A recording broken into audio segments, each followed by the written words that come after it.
Hello, welcome back to Ricky Tips. Today we will be looking at a video that can guess my age and doing the math on the way to see if it is true.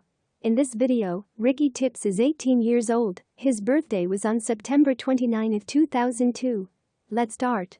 The intro. In this video I will guess your age. Don't believe me? Just watch.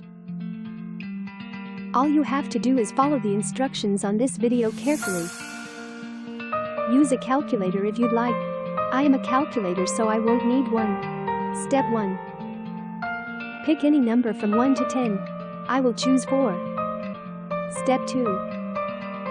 Multiply your chosen number by 2. Okay, I got 8. Step 3. Add 5 to your total. Okay, I got 13. Step 4.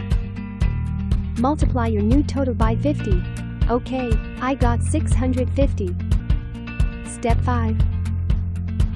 If you have already had your birthday this year, add 1770. Ricky Tips already did. I got 2420. Step 6. Subtract from your total the year you were born. Okay, I got 418. Now your total should be a 3-digit number that is correct. The first number of your total will be the number you chose at the beginning. Correct, I chose 4 at the beginning and have a 4 in the hundredths place. The remaining 2 numbers are your age. Correct, Ricky Tips is 18 years old. I am a robot and I cannot believe this worked. Ha ha ha ha. Try this out yourself and let me know in the comments if it worked out for you. See you in the next Ricky Tips video.